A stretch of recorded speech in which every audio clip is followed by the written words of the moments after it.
Swinging a drive, right field and deep. Back goes Aquino. It's got a chance. Gone. Get out the tape measure. Long gone. Fly the W! Cubs fans, it's time to fly the W with Dustin Rhodes and Paul Crawly Jean.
Swinging a drive, right field and deep. Back goes Aquino. It's got a chance. Gone. Get out the tape measure. Long gone. Fly the W! Cubs fans, it's time to fly the W with Dustin Rhodes and Paul Crawly Jean.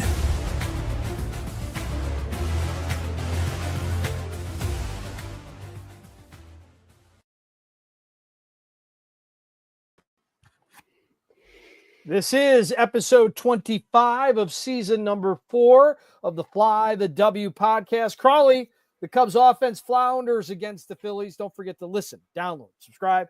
Most importantly, review the podcast and follow on all the socials. I am at Mully and Haw on X. And you can follow me at Crawly's Clubs on X, Blue Sky and TikTok, and on Crawly's Clubhouse on Facebook, Instagram, and Threads. You could also email us at crawlysclubhouse@gmail.com. Well, Crawly, when we were together before the weekend series, we were a little bit worried about these pitching matchups, and I guess we were right. Things didn't go exactly our way, but it wasn't just the pitching. The hitting was an issue this weekend as well.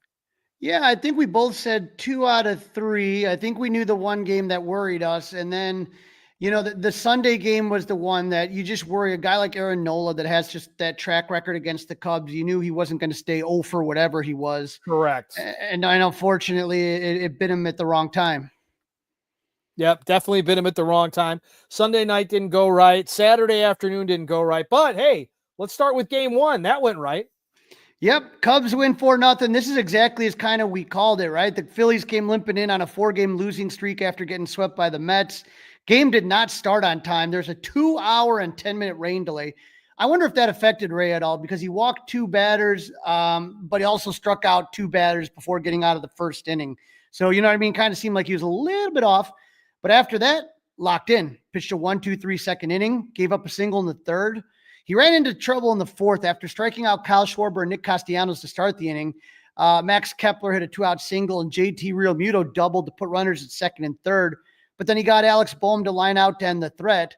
Ray would pitch a 1-2-3 fifth. His day was done. 5 scoreless innings, 3 hits, 2 walks, both in the first inning, and 7 Ks.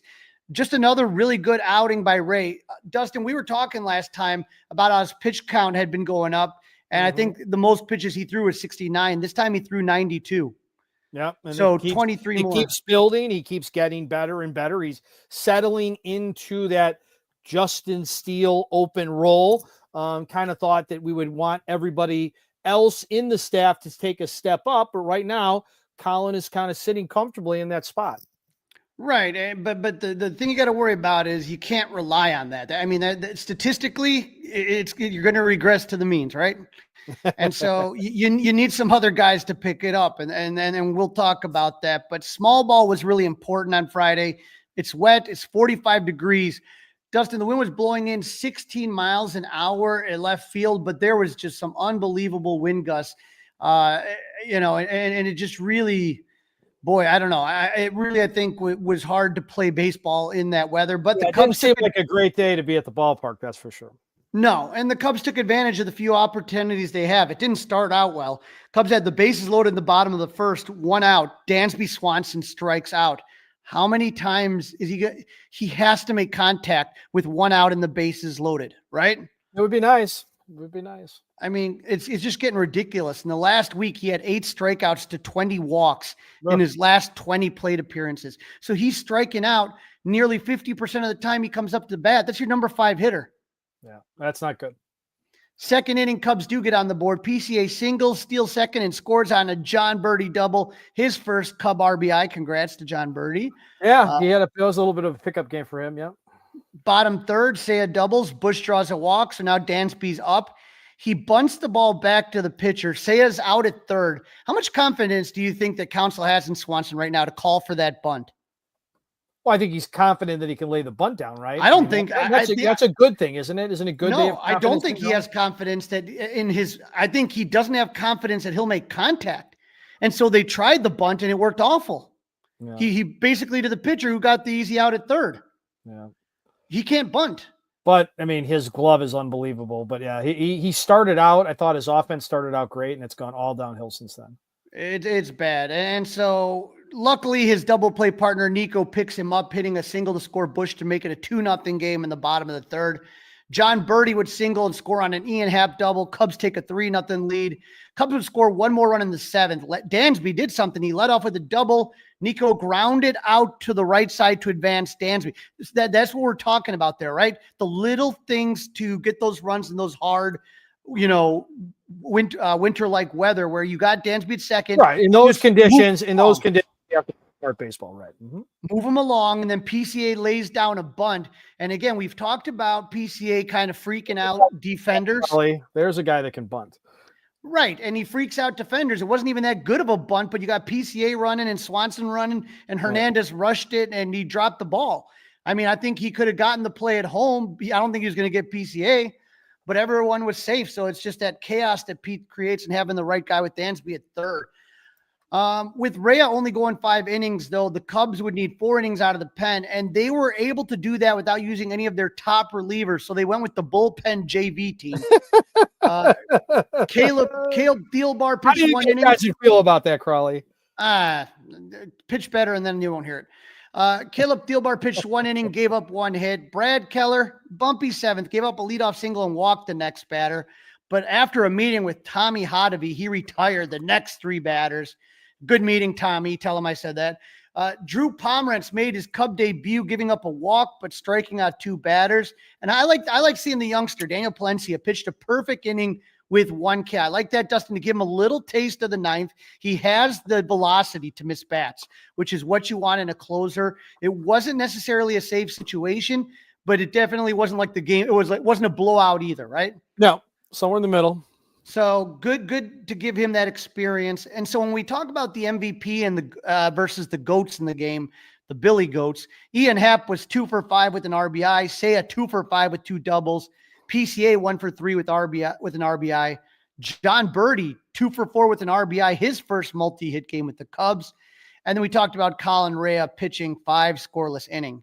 When we talk about the Billy Goats, Kyle Tucker, an unusually not great game, 1 for 5 with a K. How about the entire team hitting with runners in scoring position?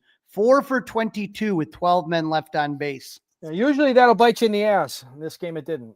Unfortunately, the Phillies didn't look too comfortable, and all you could hope for the next game, Dustin, was that they wouldn't wake up, but that wasn't the case, unfortunately. No, and this was the game we were kind of worried about, right? With Ben Brown, seeing if he could keep the momentum going. He's had the offense backing him up in most of his starts so far this year. The Phillies got to him in one inning, and the Cubs didn't do much on offense. No, and here's the thing. It was another cold day. I was there, and it was so miserable, and the wind is just like right in your face. Like when I left, I had like windburn. It was like awful. Yeah. Well, and Ben Brown's out there short-sleeved. And, I don't know. Right? That might be part of the problem. The good news is he only walked one batter, but the bad news good news, right? But yeah, all those singles, too much contact, right? No, where's the swing and miss stuff? Well, there's a couple things that ended up happening because he did have some strikeouts there. Five, right? He had 5 strikeouts. Yeah. And so he looked like he was in command the first 3 innings, and you got him where you want him. But in the 4th inning, Kyle Schwarber, a former friend, Kyle Schwarber, leading off. Ben is ahead of him 1-2, Dustin, and he hits him with the pitch. Like that's where all of a sudden the control issues come up. Mm-hmm. And you can't, we talked about this, how the Phillies are a patient team. They're not going to swing at garbage. You're going to have to attack them. You're going to have to, make your pitches. They're not going, they're not going to make outs for you. And so that was a mistake. Then the Phillies back-to-back singles to load the bases with no outs, right? So bases loaded, no outs. This is the one that pissed me off. Max Kepler pops one up. Wynn played with it a little bit, but to me, once again, it's Ian Happ's ball. Dansby wasn't going to make the play. John Birdie was nowhere close. I don't even know why John Birdie was running out there, to be honest with you. But that was Ian's ball. He just kind of looked at it and watched it hit the ground, like didn't even put a glove out for it. I don't know what he was doing there. Very questionable. Just so Very irritating. questionable. And so now the Phillies have a 1-0 lead, and that's when the floodgates open. Alex Bohm singles, Johan Rojas hits a sac fly, Bryson Stott singles, Trey Turner flies out, and then Bryce Harper would double, which would knock Brown out of the game. Cubs down 6-0. Drew Pomeranz comes in second game. He gets Schwarber to pop out to end the inning, but the Phillies bat around. Brown goes 3 2/3 innings, gives up 6 runs on 9 hits, 1 walk, and 5 Ks. Craig Counsell was pretty adamant that they need more length out of him. Yeah, pretty blunt. And that's the thing, is that he's got to do better, and Ben knows it as well. And you saw better on the other side with Jesus Luzardo. We talked about the possibility the Cubs were thinking about getting him, and they didn't like the medicals, but boy, he looked healthy because we said the Cubs were never hit Luzardo well. They slashed 152, 253, 258 against him, and he continued his domination of the Cubs. The Cubs didn't get their first hit until the 5th inning, and that shouldn't even been a hit because Luzardo should have been out of the inning, right? Right. Amaya reaches on a fielding error by Trey Turner, and it's funny because I got this Phillies fan next to me, right? And the Phillies fans' reputation. I mean, oh my God, you would think that error cost him the game the way that he was stereotypical. He was right on. He was in full character. He was right on central casting, if they like to say. 100%. He was riding Trey Turner. He would not let it go. Like literally you won the game by 6 runs. Like, who cares? He literally was mad. His blood pressure boiled every time Trey Turner made any other play or was up at bat. It was ridiculous. Should have invited him on the podcast. I know, right? The next batter, John Birdie, singled for the Cubs' first hit. Happ walked to load the bases, and Seiya Suzuki drove in 2 runs to make it a 6-2 ball game. Luzardo pitched 6 innings, gave up 2 runs on 3 hits with 3 walks and 5 Ks, but all the runs were unearned because of that Turner error, and 2 of the 3 hits would have never happened without the error. So if that error doesn't happen, he gives up 1 hit the entire game. Who knows if he goes longer, right? Right. Now Changes the Cubs everything. Yep. The Cubs have had some amazing comebacks lately, but that dream ended when Ethan Roberts struggled out of the bullpen. He gave up 3 runs in the 6th. 2 of them came on a Kyle Schwarber double and a monster home run to Max Kepler. I didn't think anything was going out that day. Cubs lose this one 10-4. MVP versus the Billy Goats. Not a lot of MVPs here. Ian Happ 1 for 2. He drew 3 walks. Seiya Suzuki 2 for 4 with 3 RBIs. And John Birdie 3 for 4. Brad Keller pitched a scoreless inning with 2 strikeouts. Goats, Ben Brown, we talked about, gave up 6 runs in 3 2/3 innings. Ethan Roberts gave up 4 runs in 2 innings. And that Swanson Horner PCA, 5-6-7, they were 0 for 13 with 3 Ks. Yeah, that's not going to get it done, obviously. And so, Dustin, with that loss, the Cubs had their 3-game winning streak snapped, fell to 8-4 in their last 12. But it was the first time that the Cubs Chicago starter allowed 6 earned runs in a game since March 28th in Arizona. All right, so we get to the rubber game. This was Sunday night. Jameson Taillon, Aaron Nola, and we were a little worried, figuring that Aaron Nola would eventually look like Aaron Nola again. Yeah, ESPN Sunday Night Baseball, prime time, and at least Jameson Taillon showed up to play. He struck out the very first batter he faced, Bryson Stott. That is going to be a strikeout number 1,000 in his career. And Dustin, that's a big deal. I don't care who you are. That is a big deal. Shows you've made longevity. You've been able to play. Wonderful accomplishment, no doubt. His offense gave him a little run support in the second inning. Nico Horner hit a double, 2-out double. And then Mr. Primetime, PCA. Is there anyone who's better when the lights are on him? He hits a double that just missed being a home run. Yeah. I thought that was a basket shot. Yeah. Cubs were up 1-0, and it was Pete's league-leading 13th extra base hit since April 12th. He's had 7 doubles, 1 triple, and 5 home runs in that time. His 16 extra base hits this season are tied for 5th most in Major League Baseball. And in his last 23 games since March 31st, he's batting .333 with 9 doubles, 1 triple, 5 home runs, 18 RBIs, and a .991 OPS. Wow, that's something. Now, unfortunately, that lead didn't last long. Top of the third, 1 out. Bryson Stott, who we mentioned was on the hot list, he hit a triple, and Trey Turner tied it on a single. Trey was caught stealing on a beautiful throw by Miguel Amaya. That was a great throw. Thing of beauty is right. That's a good way to describe it. It was a thing of beauty. Taillon would then sit down the next 12 Phillies he faced until JT Realmuto hit a 2-out single in the 7th. JMO got the next batter, Max Kepler, to ground out, ending his night. But for Jameson, he gave up 1 run on 5 hits in 7 innings with no walks and 2 Ks. Dustin, that had to have been his best start of the season, no doubt about it. No doubt about it. No doubt about it. Now, JMO has allowed 3 runs or fewer in 5 straight starts since April 2nd with a .276 ERA. And he has a .224 ERA in 18 starts at Wrigley Field since the beginning of 2024. So Wrigley JMO is a different beast. Yep. Unfortunately, the offense did next to nothing. Aaron Nola, who came in with an 0-5 record and an ERA over 5, continued his domination of the Cubs. He pitched a season-high 7 innings. He gave up a season-low 3 hits and only 1 run, walking 1 and striking out 6. Now, Dustin, here's where it gets interesting. In the 8th inning, Porter Hodge came into the game first out of the pen. He walked the first batter he faced. I don't know how many times we got to say about walks killing the pen. Luckily, he got Johan Rojas to ground into a double play with Nico making a highlight reel play. Lunged to stop the ball, kind of deflected it, then picked it up. He deflected it like with his glove and like picked it up and tossed it horizontally to Dansby, who threw it to Bush to turn the 4-6-3 double play. That was gorgeous. And then Ryan Presley made his first appearance in a week since getting his knee drained. Yeah. And how about that?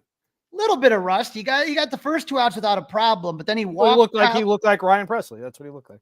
Right. He walked Kyle Schwarber, and then Nick Castellanos hit one 355 feet that missed the lip of the basket by inches, Dustin. And so, okay, you got out of that. Now you're going to the bottom of the 9th, top of the order up, Hap, Tucker, and Suzuki.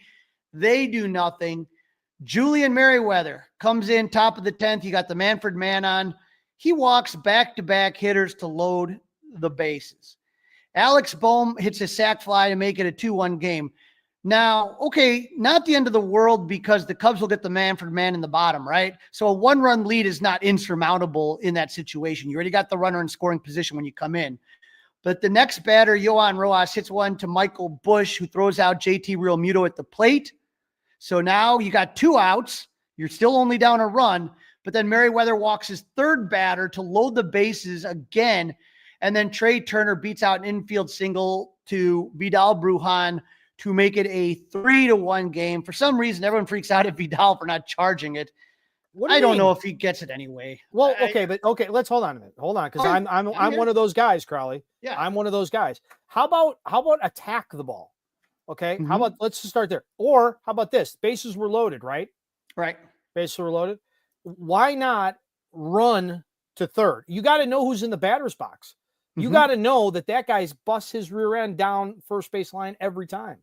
So at that point, you have to know what's up, or try to throw the guy out at home. Here's I don't think he gets the guy at home. Here's what I'll tell you. Every year there's somebody that people irrationally hate. And for the last couple seasons, it's been Miles Mastrobuoni. That everybody hated him. Now this year it's Vidal Brujan. This is both guys, Mastrobuoni, Brujan, whatever. They're the 26th man on the roster. They're the first one that'll be gone. They didn't lose the game because Vidal Brujan didn't make that play. And like Miles Mastrobuoni, you're putting a guy at third base that's not a third baseman, and then you get mad at him when he doesn't make a play because he doesn't have experience at third base. Why are you mad at him? Well, what's he on the team for then? I thought he was supposed to be because he can Swiss run Army and knife. he can play. He can run and he can play multiple infield positions. But he's not a Gold Glove third baseman, Dustin. That's not what he is.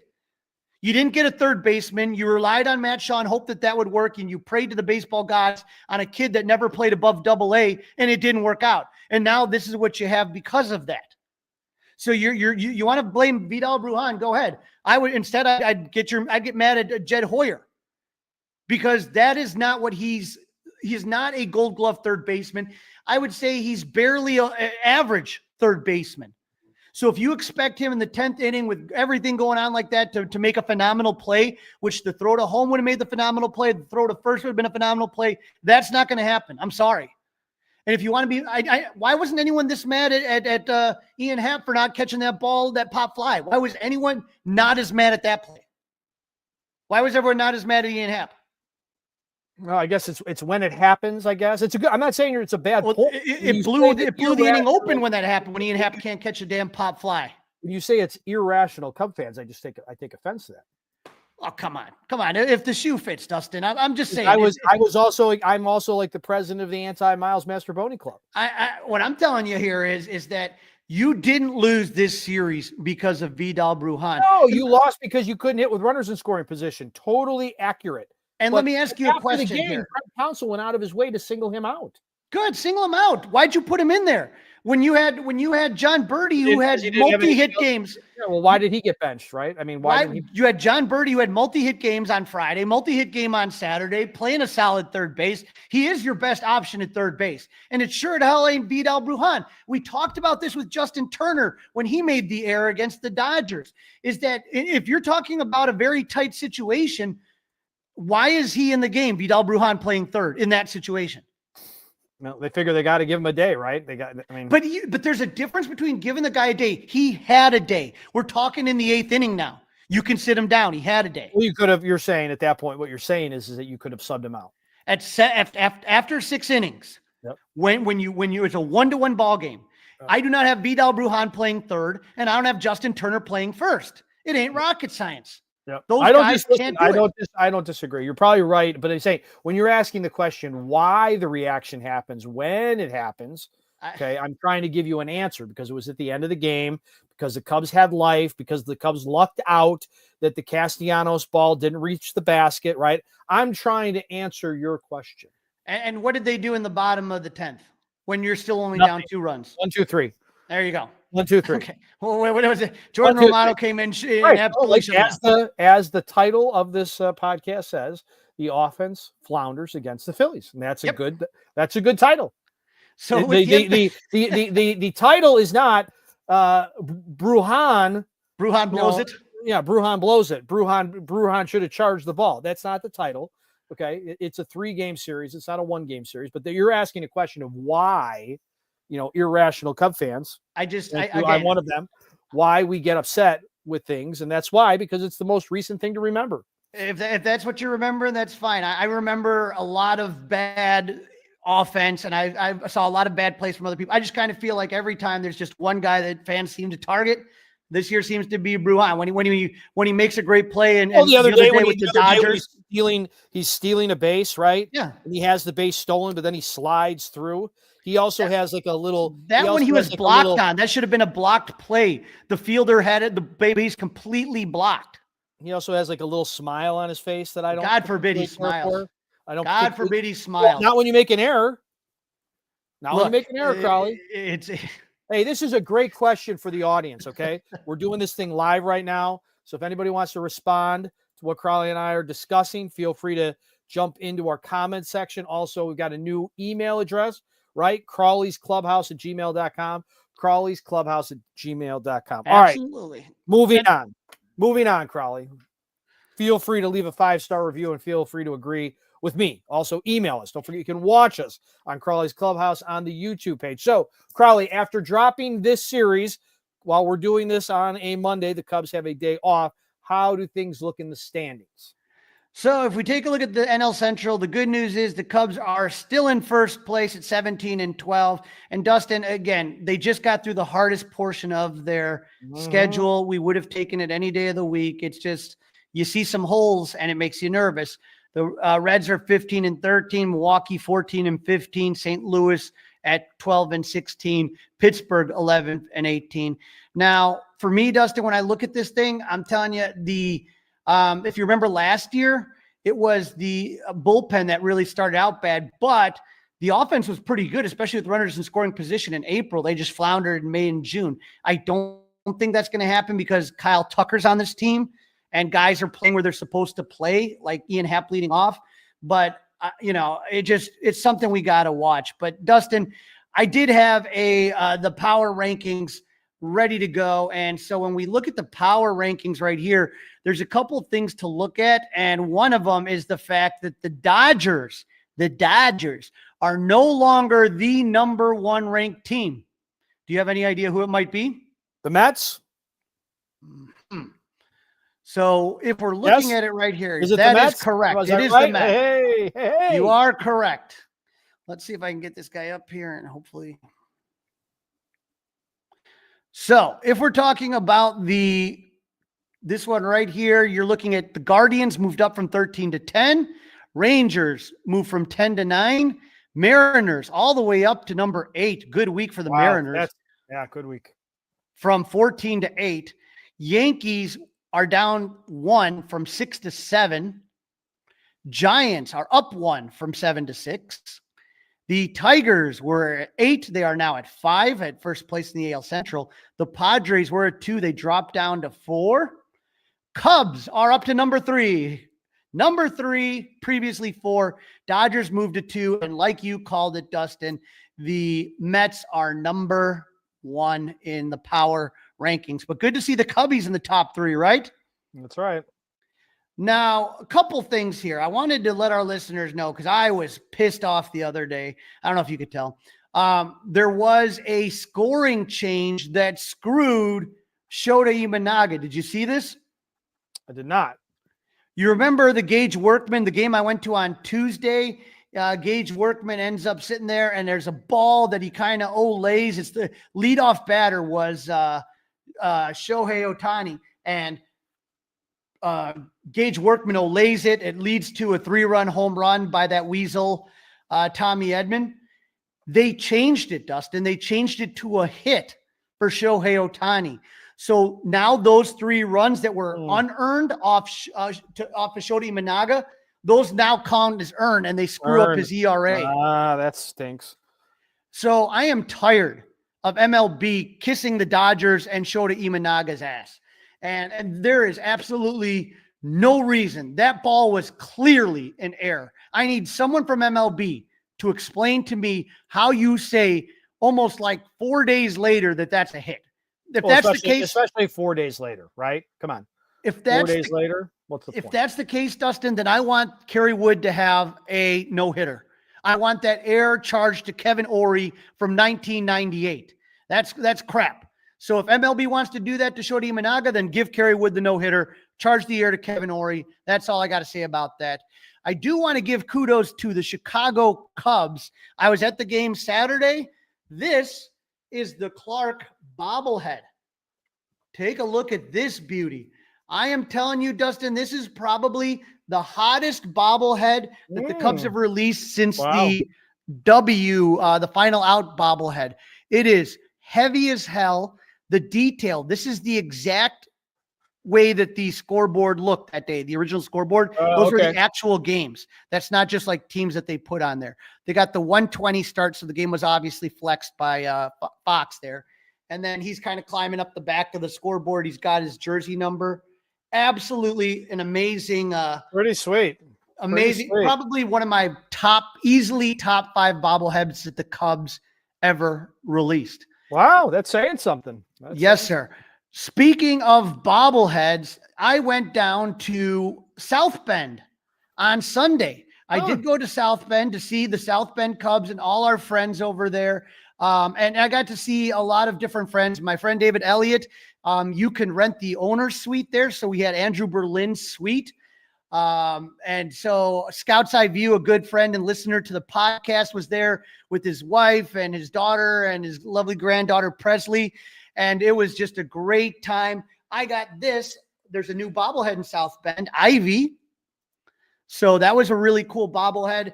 And again, they just, my friend Danny Rocket sang the anthem. I was the fan of the game. So if you're watching Marquee, watching the game, you saw me waving. And I got a coupon for a Bud Light and a pretzel for my next trip. But Dustin, you got to take the family to South Bend and just try it one time. And really, it's 2 hours away. The drive's not bad. Everything is just so much cheaper than at Wrigley. They put on one heck of a show. Chris Hagstrom, Brendan King came by, friend of the pod, came in, said hi.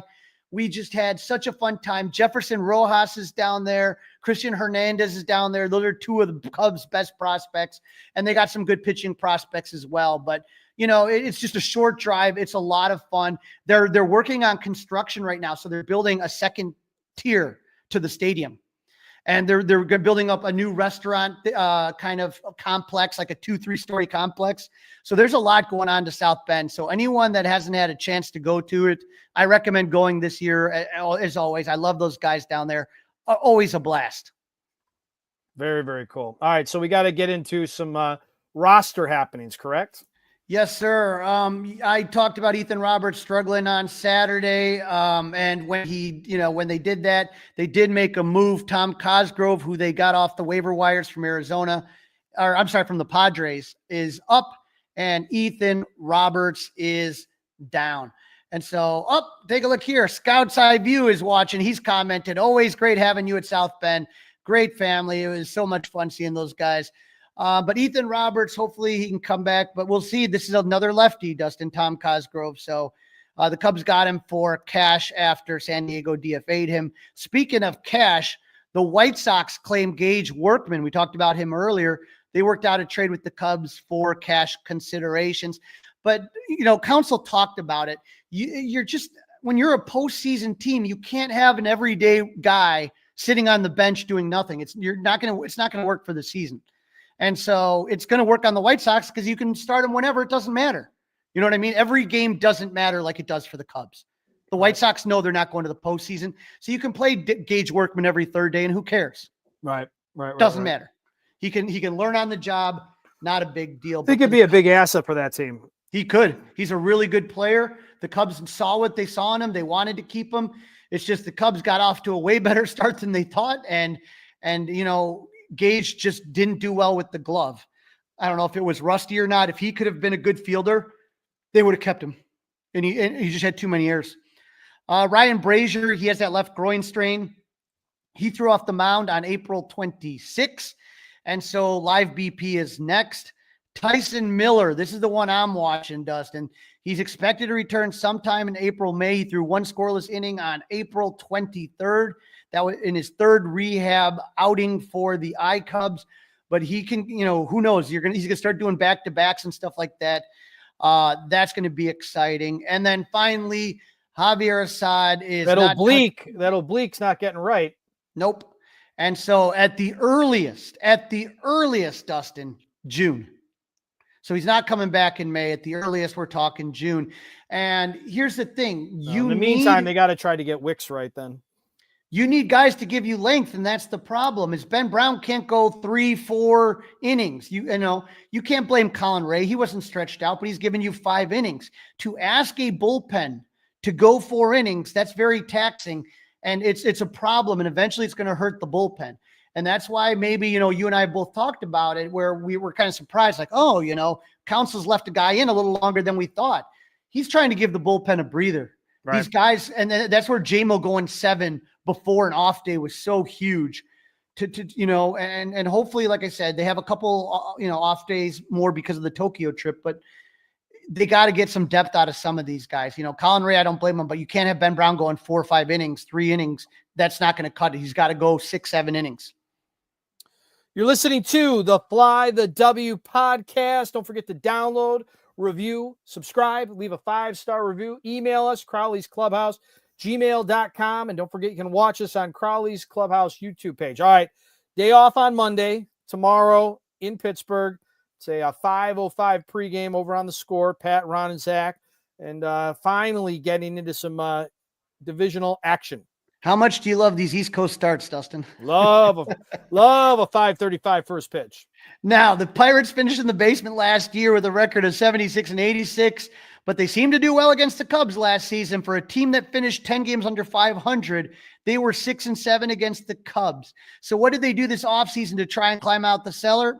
Not much. They got Spencer Horwitz, who they knew had a kind of a bum wrist, to play first base. Tommy Pham, we all know Tommy Pham. He's been around the block a few times. And then they added Caleb Ferguson, but they lost Luis L. Ortiz. No big deal there. Aroldis Chapman was a loss, and Michael Taylor, center fielder. But this season, the Pirates are once again in last place, 11 and 18. They're 6 and 7 at home and 5 and 11 on the road. They're on a 2-game losing streak and have lost 6 of their last 10 games. How about this one, Dustin? They're 3 and 12 against teams with a better than 500 record. So they have only 3 wins in 15 games against teams that are better than 500. They've lost 2 of their last 3 series, getting swept by the Guardians, taking 2 out of 3 from the Angels, but then losing 2 of the 3 from the Dodgers. Like the Cubs, they had a day off after traveling back from La La Land. Big offseason acquisition, Spencer Horwitz hasn't started a game. He's in the minor leagues doing rehab right now. They lost second baseman Nick Gonzalez early in the season with a left ankle fracture. Relievers Justin Lawrence and Tim Meza went on the IL. But the biggest blow, Dustin, was losing co-ace Jared Jones, who went on the 60-day IL on March 21st with a right UCL sprain. When you talk about Paul Skeens and when you talk about Jared Jones like that, to have those 2 guys, that's just a 1-2 punch that any team would want. And to not have them, I think, is just absolutely brutal for this Pirates team. And part of the reason they are where they are, but they didn't do enough in the offseason to improve them. All right, let's do it. Tail of the tape, Crawly. All right, tail of the tape. I guess you can guess where this is going. It all leans Cubs. Batting average Cubs. They're hitting 260. They're 3rd in baseball. Pirates are hitting 224th. That's 26th in baseball. Slug, Cubs are slugging 444. That's good for 3rd in baseball, while the Pirates are 341. That's 28th in all of baseball. Runners in scoring position, the Cubs are 3rd with 276. So look at that. Cubs 3rd in batting average, slug, and runners in scoring position. The Pirates are 13th with 251. So much better than their average and their slug. They're getting those runners in. Starting pitching goes to the Cubs. They have a 3.72 ERA. That's 11th versus 4.18 for the Pirates, which is 20th in baseball. But the Pirates bullpen is better than the Cubs. So they do have the edge in that. Their whip is 125, 16th in baseball, while the Cubs is 150, 25th in all of baseball. Still not good enough. Fielding the Cubs. I'm looking forward to these pitching probables, Crawly. Yeah, we're doing our best on this. Fielding, defensive run saves, the Cubs are 2nd with 15, and the Pirates are 14th with 5. So the Cubs are pretty much better at everything other than bullpen. Sorry, Crawly. I was so excited about the pitching matchups. I cut you off there. I cut off one last part of tail of the tape. My apologies. You're good, man. It's going to be an interesting pitching matchup. You got Shota Imanaga versus left-handed pitcher Andrew Heaney on Tuesday night. Shota's 2-1 with a 3.18 ERA and 6 games started with 27 strikeouts in 34 innings pitched. Shota's been struggling lately. 3 starts to go against the Rangers. He gave up 5 runs in 5 innings of work. 2 starts ago, he gave up 1 unearned run, but he only lasted 5 innings. Again, they need length out of him against San Diego, but struck out 7 and walked 3, which elevated the pitch count. And then his last start against the Dodgers at Wrigley, he gave up 5 runs and 3 home runs in 5 2/3 inning. Remember what I told you? They changed those to earned runs, which is a bunch of crap. But one of the most worrying trends has been the 7 home run balls he's given up in April. Shota is 1-0 against the Pirates in 2 starts with a 0 ERA and 14 innings pitch. This is his first time, Dustin, in PNC. No one has more than 6 at-bats against Shota, but Tommy Pham is 2 for 3. Andrew Heaney's 33-year-old veteran southpaw who's 2-1 in 5 starts. He has a sparkling 1.72 ERA. He has won 2 of his last 3 starts, although not against teams that are very good. 3 starts ago against the Reds, he gave up 4 runs in 6 innings, but he beat the Nationals by throwing 7 1/3 shutout innings and pitched 6 shutout innings in his last start against the Angels. Heaney is 0-1 against the Cubs in his career, making 1 start and giving up 4 runs in 6 innings pitch, 2 home runs in that start.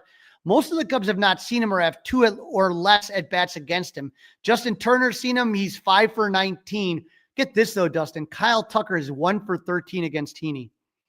He's your classic lefty junk baller. His fastball averages 90 miles per hour, but he uses his changeup off that along with his slider and curve.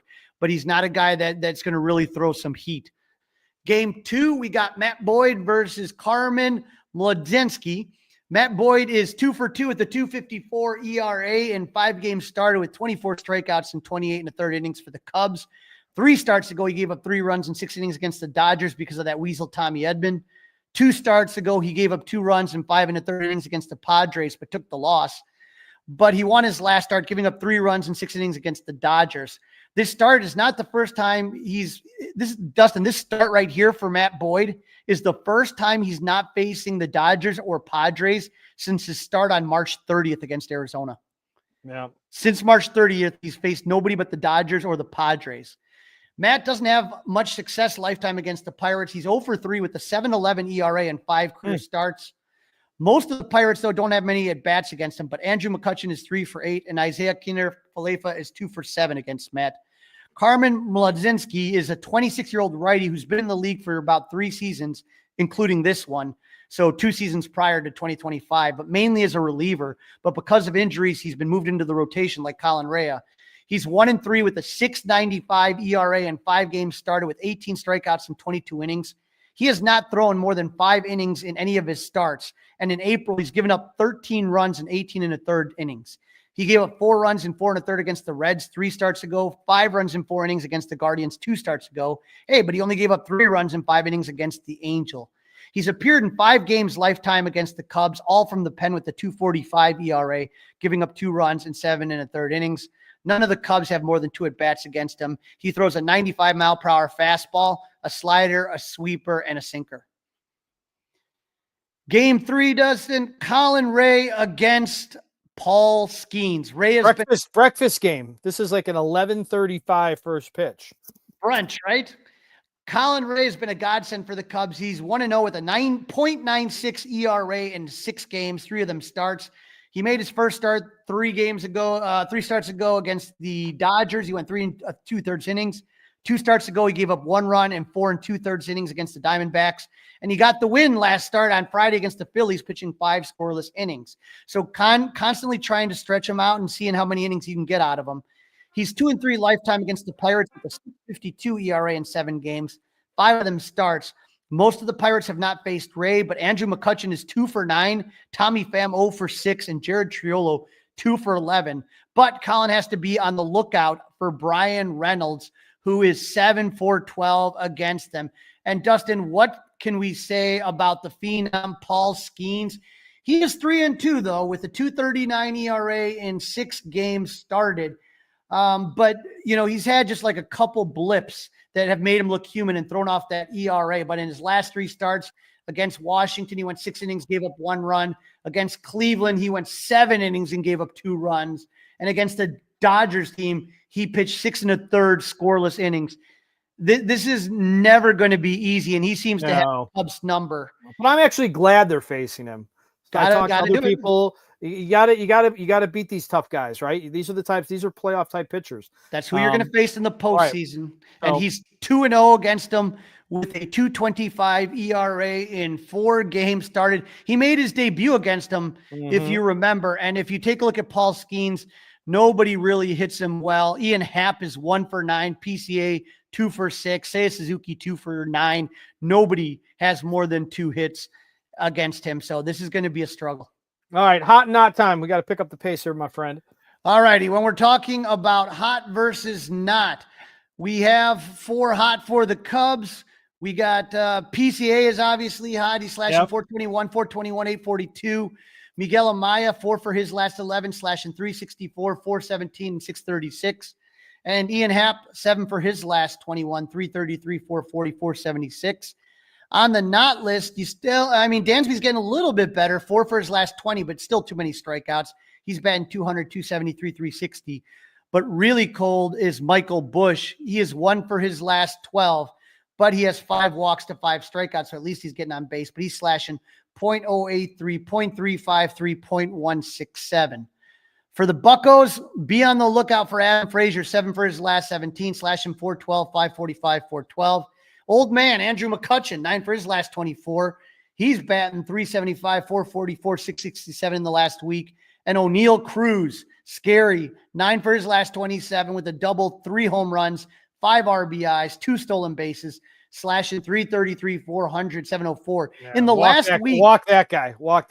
In the last week, the Pirates are hitting really good. Their hot list, when I looked at it, I mean, they got right now 1, 2, 3, 4, 5, 6 everyday players, 7 everyday players that are hitting 300 in the last week.